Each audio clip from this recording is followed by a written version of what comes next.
Right, okay. Assalamualaikum and a very good morning to everyone. So today we will learn and discuss about chapter 3, feasibility and legal compliance. Okay, so as for today's learning outcome, what we are going to learn is key to success, SWOT analysis, which is SWOT analysis is basically it consists of strength, weaknesses, opportunity, and also threat. And then we will discuss on relevant legislation, what are the stakeholders and official bodies, and last one, we will learn a bit about contract. All right, so we move on to keys to success. This is according to Ernst and Young. Right, the first question that we need to ask when we have our event, firstly, is the event is a good idea? Okay, so are we acquiring so much information about the event? Are we planning towards our event? Okay, so second question, do we have skills required to plan and run the event? Do we have enough resources to our event planning? Do we have any staff to do our event? Okay, and then number 3, is the host community supportive? Do we have to look into impacts that we are going to bring to the community? Is it positive impact or is it negative impact? Okay, so and then number 4, do we have the infrastructure in the community? So do we have the facilities, or the facility is enough to facilitate our event or not? So do we need to invest money, or we need to invest money to rebuild our facilities or not? So next, can we get a venue at a price that we can afford? How we are going to negotiate that venue? Okay, so then how will the event attract an audience? What kind of marketing approach that we are going to use? TV, radio, or social media, or zero cost marketing? Okay, and then will it attract media support? Will the media ready to collaborate with us? Okay, and then it is financially viable. Will we have enough money to do this event, or do we have to find sponsors to find our event, right? So finally, among us all questions we need to take into consideration are the success criteria reasonable? Okay, so are the success criteria reasonable or not? So are we going to get the success when we are conducting or when we are organizing our event or not, right? So these are the questions that we need to ask ourselves when we are organizing the event. Okay, so next slide. SWOT analysis. What is basically SWOT analysis? It is a traditional and important to do a SWOT analysis for every event, sorry. So this involves analyzing the strengths, weaknesses, opportunities, and threats of the event or any event concept. Okay, so for your information, SWOT analysis, SW, strength and also weaknesses, it is the internal analysis, while for opportunities and threats, these are external analysis, meaning it is not inside your event or inside your organization, but it is outside your organization. Perhaps you want to ask or you want to see what the competitors are doing, or maybe you want to know what are the threats towards your company, right? So next we have environmental SWOT analysis is recommended to identify points needing improvement. This is in compliance or accordance to the general aims of an event manager, which is to improve feasibility. We want to check whether you are doing good or not, and then we are going to reduce the risk, which is in this case, when we are conducting event, there are so many risks involved in participating or organizing the event. For example, we will have our crowd, and then at the same time, we will have maybe insufficient resources and many more, right? So next one, we move on to the next slide. We want to know what are the strengths, okay? So strengths, this is the internal strength of organization. It is something that makes you strong. For example, the enthusiasm and commitment of the volunteers, the specialist knowledge of the lighting engineer, or the wide range of products available for planning teams and decor. For example, here, maybe you will have, or you found a group of volunteers that is easygoing, and they are volunteering for your event. So they are happy to conduct your event, right? So maybe that is considered as your strength. So number two, we have weaknesses. So weaknesses, it is considered as internal weaknesses of the organization. For example, we have the skills or knowledge of the management committee or their lack of availability for meeting. So perhaps we want to include the weaknesses of our event, maybe um, lack of resources, maybe we don't have any or we don't have enough staff to cover for any administration work.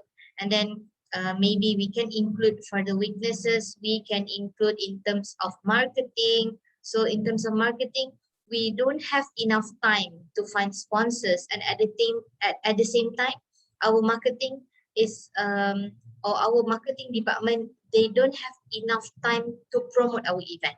So it might be considered as weaknesses, right? So next, we want to share or we want to know about opportunities. These are the external favorable things that may occur. Okay, for example, new sponsorships or unexpected positive publicity. Okay, for example, for opportunities, or in Malay, we call it as peluang. So peluang or opportunities, it is something maybe it can be expected and it can be unexpected. Maybe for this case, you want to promote something, but in order you are going to promote that, maybe it a good term. Maybe okay. This is the example, right? So for example, you are going to share a case study of an event. Maybe it's a bad example, but it turned out to be a positive one. It is indirectly being one of the measure involvement and measure encouragement, so that people from outside of your event, they are knowing about your event. It is some sort of what we call that. It is called as exposure, right? So lastly, we have threats. So threats, it is something that we don't really like. So the external, it is considered as external negative things that may occur. For example, competition, poor publicity, and poor crowd behavior, right? So threats is something that may reduce the strength, or it is something that may reduce your opportunity to be to create an event which is outstanding. Okay, so that's why we don't like the threats. So example, you are going to sell this one package, or you are going to sell this one product, but you found out that your competitor is selling in much cheaper price. So that is considered as threat, right? So next, so that's the end of SWOT analysis. Now we move on to legislation relevant to events. So what are the legislation bodies or anything that related to event? First, we have Local Government Act and Regulation. Number two, we have business registration. Number three, we have taxation. Taxation is important because we might know how big is our event when we conducting, or when we actually expose our tax. And then number four, we have industrial relation. Number five, we have entertainment industry legislation. Number six, copyright. Copyright is really important. It is basically like image or pictures that you are using. It is based on copyright. You always need to remember, when you are taking, or when you are downloading any pictures through internet, it is always applies for the copyright. So you need to buy the license or the copyright in order for you to use that particular image. Because if you are unable to buy, or you do not buy any copyright, you might be penalized, or maybe you will be summoned because of that, right? So number seven, liquor licensing, if you serve any liquor during your event. Number eight, you have privacy. Number nine, you have environmental protection legislation. It means when you are conducting the event, you will give the negative impacts toward that particular environment or not. And then number 10, food safety.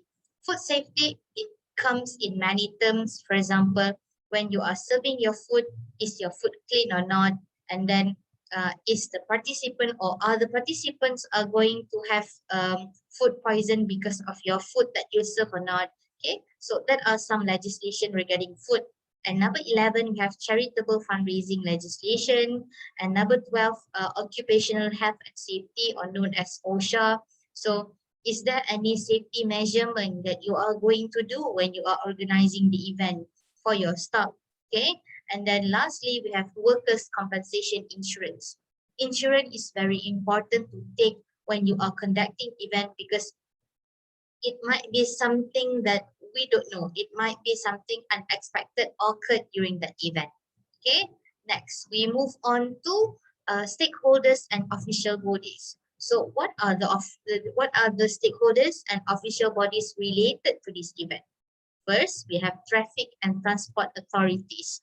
Okay, for example, when you are conducting an event or a fun run event, of course, you require a traffic police or someone like RELA to conduct and to measure the safety of your event.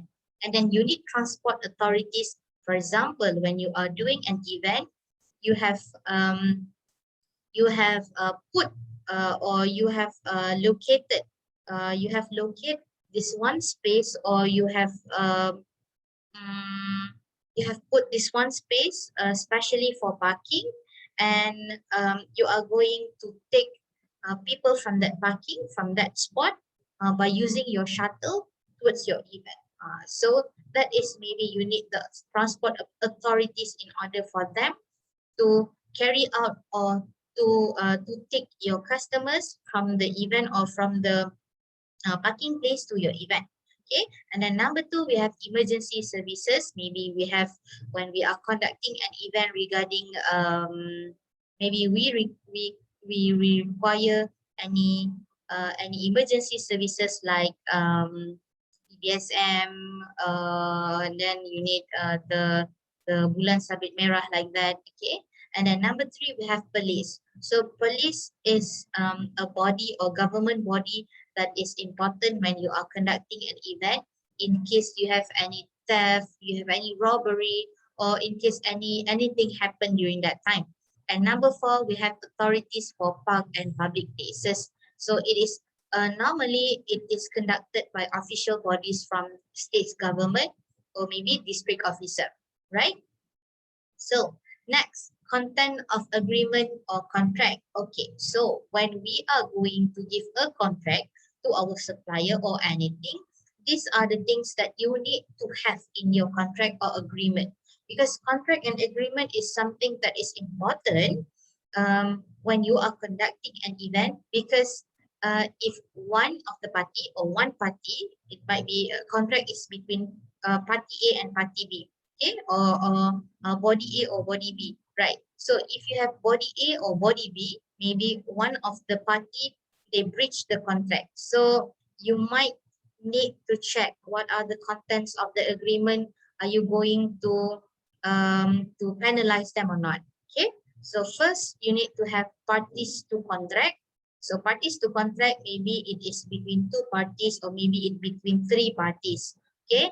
So, and then deadline and deposit. Deadline, you must put a date or deadline in order for them to know, okay, this is the time for me to pay for the deposit. What if I fail to pay for the deposit?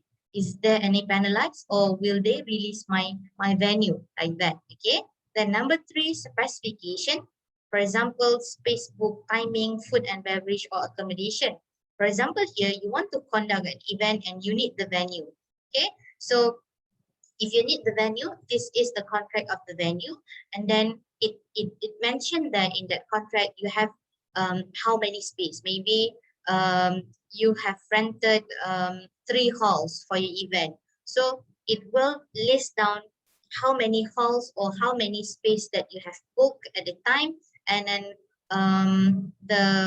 the total space of that place that you book, and then the timing or date. When is the time or when is the date that you are going to book for that particular venue, and then food and beverage maybe, and then all accommodation. Okay, And then number 4, we have services to be provided. So what are the things that you need in that contract from party A to party B? What you need? Okay, so number 5, you have special requirements. Do you need any requirements or any special requirements regarding your event? Okay, and then number 6, schedule of payment. Okay, so for schedule of payments, normally for a contract, they will have two kinds of payment. The first one, a lump sum payment, and second, they have a schedule of payment. Maybe they will have the first schedule, or the first part is for deposit, and then they will have another 50% before the event completed, and the balance of 50% they will arrange for payment after the event settled. Okay, and then number 7, insurance. So you need to include whether you want to add some insurance, or maybe um, insurance towards the equipments or supplies that have been in the contract or not. Okay, and then number 8, cancellation. So cancellation, it is important, which is when you are making any cancellation, it must be within the time. So you need to check, okay, this kind of cancellation, if I book this place, but within 1 month before the event date, can I cancel or not? If I want to cancel this venue, what penalty or what amount of penalty should I pay? Okay, so that is sometimes of cancellation. Okay, number 9, we have termination or non-performance. And for termination, it is something different like cancellation. It means for termination, maybe if you have 2 or 3 parties, one of the parties, they unable to fulfill the requirements that you need for this contract or for this agreement. So that's why you are going to terminate if one of the parties fail to fulfill the requirements, right? So number 10, we have contingency, meaning what happens if this venue is not available at that time. For example, okay, what you are going to do, right? So 11, we have consumption. Number 12, confidentiality. Confidentiality, it always related to legal, meaning it is something that you cannot expose. For example, you get a very cheap price, okay? A very cheap price, which is you are not allowed to share with others. You are not allowed to share with other parties, because it is only special for your contract, right? So 13, we have arbitration. 14, we have signatories, and 15, we have date. Signatories and date, it is common, but it's very important, because we want to know who are going to handle, and who are going to check and responsible for this contract. And date is when you sign the contract, right? So these are basically the contents of the contract. And then policies, procedures, and staff training. So what are the policies and what you need to do when you are conducting the event? First, you need to develop policies and procedures. Number 2, recruiting knowledgeable staff. You must recruit someone that is knowledgeable in order for you to conduct and in order for you to organize an event. And then inducting and training new staff. It is important to train new staff, because whenever you are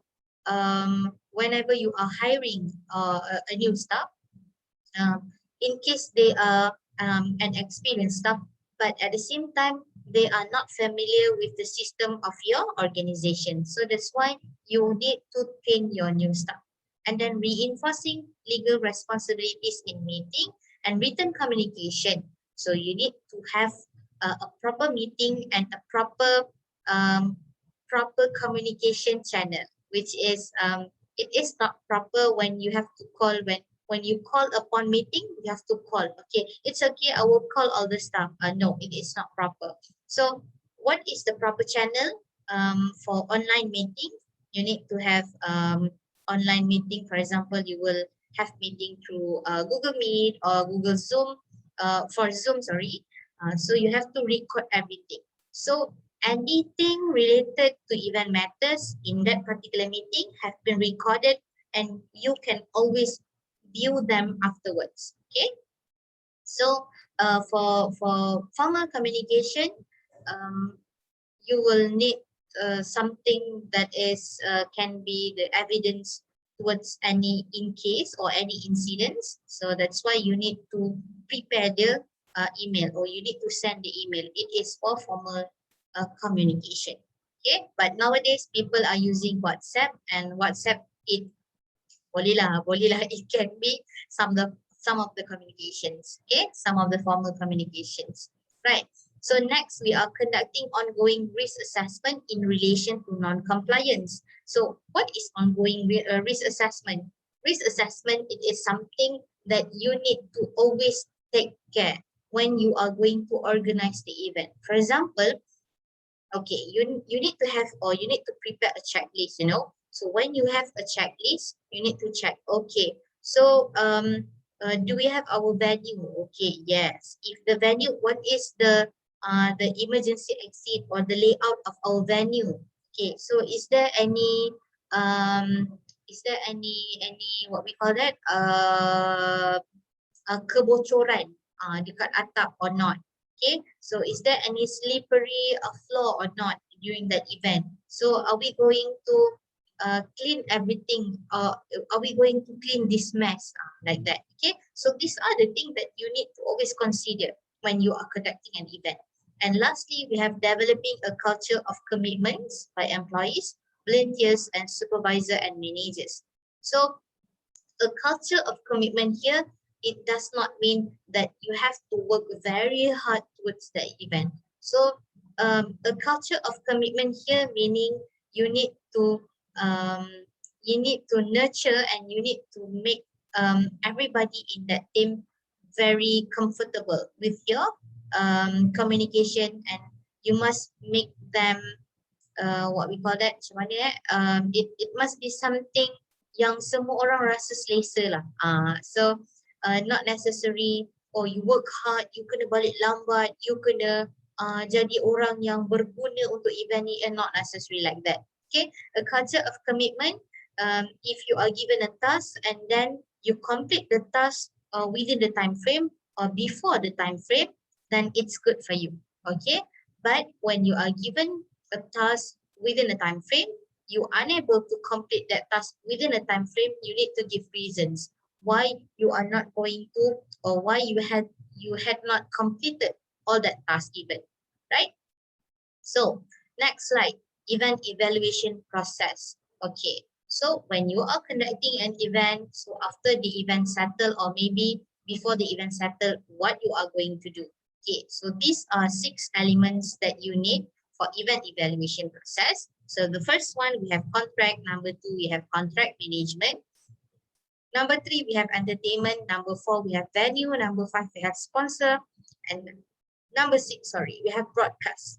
Right, so let us see for the first one, contracts. So contracts required by event management organizations. Okay, so this event management organization, when you are the event body, or you are the one that are going to conduct the event. So what kind of contracts that you are going to have? First, maybe you are going to have a contract for venue. Okay, so first, contract for venue. Okay, who are we going to contract? So who are you are going to contact for venue? So when is the date? What are the agreements? So what are the terms and conditions that you need for the venue? And then the next one, you have entertainers. So contract with entertainers or entertainment. So how you are going to contact these entertainers? Do you have any official numbers or official bodies or PA or manager, something to contact, or you have to contact direct? And what are their requirements? And what are the things that they need during the event day? Okay, and then the next one, you have broadcasters. So broadcasters on media. So who are they? Who to contact? How many times, or what are the equipments that they need? Okay, so these are the things that we are going to discuss later. And then you will have the contract with suppliers. So this is the one that is very important. So when you have the contract with the suppliers, so these are the things that you need always to consider, especially when that particular supplier or that particular people they know what to give and you know what to get. Okay, so if the equipment that they give to you is broken, so you need to replace them back. Okay, so and then you need to have contract with clients. So how you are going to uh, create a contract with clients, and then sponsors. Sponsors, the contract with sponsors also important. Okay, so next we move on to the elements of a contract. Okay, so just now we have discussed what is contract and what are the elements or what are the items that we need in a contract. Okay, so elements of a contract, basically it must have an offer, acceptance, genuine agreement, capacity, consideration, and also legality, right? So the first one, we need to have offer. So offer, it is a proposal made by one party, the offerer, or party A, to another party, the offeree, party B or party C, to create a legally binding agreement. Party here doesn't mean party, politic party. Yeah? Okay. So number two, we have acceptance. So the agreement is the offeree to go along with the first party proposal. So acceptance meaning both parties or all parties are agreed to that particular offer. So if you are going to be the offerer and you are going to offer something, so that offeree must agree, must accept to what you offer. Okay. So number three, we have genuine contract. Offer and acceptance go together to form a genuine agreement. A valid offer by a valid acceptance. Circumstances that can destroy a genuine agreement. It can be fraud, misrepresentation, mistake, undue influence, and also economic distress. Okay, so the agreement must be genuine. It must be something that is in Malay we call telus. It must be something that must not have any agenda or hidden issues. Okay. Next we have capacity. So capacity here. So the law assume anyone not legally capable to enter in any contract, or normally people that is not capable to do a contract is minors, mentally impaired people, persons of drug or alcohol. Sorry. Okay. So these are the peoples that they are not have the capacity to create any contract. Okay, so number five, we have consideration. The things of value promised to one person in exchange for something else. Meaning, do you have created anything related to contract? So that must be something that into the consideration. And next, we have the last one, legality. So legality, you cannot enter into contracts involving illegal goods or acts. For example, okay, I am going to exchange with you the drugs or alcohol, so especially drugs or bomb. Can I um, create a contract with you? So of course not. It is something that is not, or that is the thing that must not get into contract. Okay, so next, contract management, number two. Okay, the first one that is contract, and then we have number two, contract management. So contract is any agreement enforceable by law. So not all agreements are contract. For example, agreeing to take out the trash, it is not considered as contract. But offering a reward in the newspaper for returning a lost item, it is a contract. Meaning, if you are getting something, or maybe you founded something, so in order or in return, you will get a reward of that. So it was published in newspaper and it is considered as a contract because it is between two parties. Okay, so what are the items that we need in contract management? We have precedents, we have background data, and then we are going to negotiate that contract. And then in order to negotiate that contract, we need to have partnering. This is the parties incurred. We have party A or party B, you have the offerer and also offeree. Okay, and then we need to have specifications. So for specification, it includes functional and technical. So these are the things or requirements or anything that you have listed, you need to take, or you need to put into the specifications inside your contract. And then along the way you will have the performance. So the performance here, you need some things related to your event.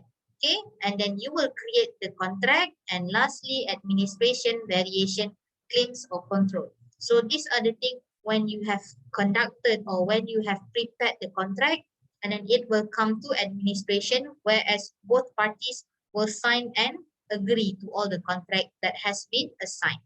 Okay, so number 3, we have entertainment. So as for entertainment, like we discussed earlier on, contract for entertainment or contract for entertainers. So what are the items that we need? The first one, security deposit or payments. So how you are going to pay for the entertainments or for the entertainers? Are we going to put a security deposit so that they will lock for their performance?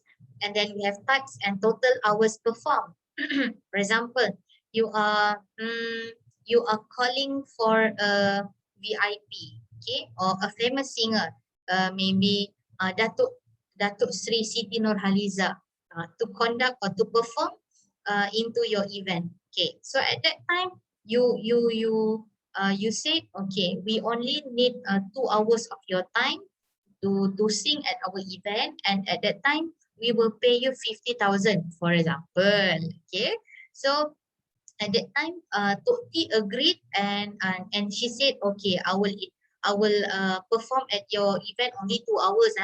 Okay, then you put, okay Toti, only 2 hours. Okay, and then um end up to be when she performed at your event, and then at that time suddenly the crowd or the boss happened to be, she said, what if we add 1 more hour for Toti? It's okay. The payment belakang kira. So at that time, the contract has been changed, and you need to negotiate immediately. Maksudnya it is win-win situation. Okay, so you need to perform, and you need to at least negotiate or amend the contract immediately. And then number 3, we have the cancellation. Okay, as for the cancellation, what happened to the entertainment? Okay, so when you are conducting or when you are having the contract, okay, with entertainment, for example, you need to put a clause of cancellation. So what if these entertainers fail to come to your event? What happened? Okay, so what happened if you have allocated a total of 2 hours of performance, but at that time they only perform 1 hour? So what happened to the balance performance that they did not happen to perform? Okay, so these are the things, or these are the cancellation terms or clause that you need to include in your contract. Number 4, we have venue. So as for venue, there are many things that you need to consider when you do a contract. First one, security deposit. So um, is there any refundable of security deposit if you are not going to commit, or so if you unable to commit to that particular venue? Okay, and then cancellation. So what kind of cancellation happen? Okay, so if you cancel last minute 1 week before the event, what is the consequence? Okay, so what are the consequences happen to you? So will you lose your deposit or not? Okay, so what if the one who offered the venue cancel the venue for you? So what are the things, or what are the compensation that you are going to receive? Okay, and then number 3, we have access. So for this access, what you are going to get, especially are you going to get a front door and back door of the whole venue as the access or not? Okay, so next you have late conclusion, you have house seats. So how many people that can be accommodated in that venue? And lastly, alterations or additions. So alterations like this, if you are going to do any alterations or any minor renovation, it is permissible or not. So you are going to get permissions from the venue owner or not. Okay, so these are the things that you need to always know. Okay, so next we have sponsor and also broadcast. For number 5, sponsors. Okay, sponsors, when you are creating a contract with the sponsors. Okay, so first you need to always identify and you need to understand. You need to get into the point. What are the objectives of you getting the sponsor, or what is your objective, or what are your objectives when you are searching for this sponsorship? Okay, who are the targets and what are the metrics? Okay, so when the event happened to be it was performed, and then what went well, what went not so well. Okay, so you need to check always on return on investment when you are acquiring a sponsor from someone else. Of course you need to take something from them. You need something from them, and in return, you need them to give something to you. All right. So when you are conducting event, of course, you will give exposure to the sponsors, and at the same time, you need something from the sponsors in terms of money, in terms of materials, or maybe in terms of the name itself. Okay, in order for you to attract people to come to your event. Okay, so that is number 5. So you need to always fulfill on all the ROI or return on investment towards your sponsor. And the last one, we have broadcast. So for broadcast, it is related to territory or region. So for broadcast or for media, you need to always to check. Okay, so maybe you will call the journalists, or you want to call the reporters from Media Prima. So what is their territory? What are the limitations of these reporters or journalists? So are they allowed to report everything? Are they allowed to film everything? Okay, you need to check. And then number 2, you have guarantees. So as for guarantees, what are the things that they are going to promise you and what you will get? Next, we have sponsorship regarding the broadcasting. Are you the one who will get the privilege to broadcast everything regarding FIFA World Cup? So like that, okay? And then you will have access and also credit. So as for broadcast or media, are they going to get all the access, or they will have a limited access to your event or not? So are you going to give them some credits, or what kind of credits and what kind of exposure of credits that you are going to give them? Okay, so basically, so these are the things that you are going to learn about chapter 3, and I hope you will understand what I have discussed and what I taught earlier on, right? So I will see you guys in next video, in next chapter. So that's all from me. Thank you very much. Bye-bye, everyone.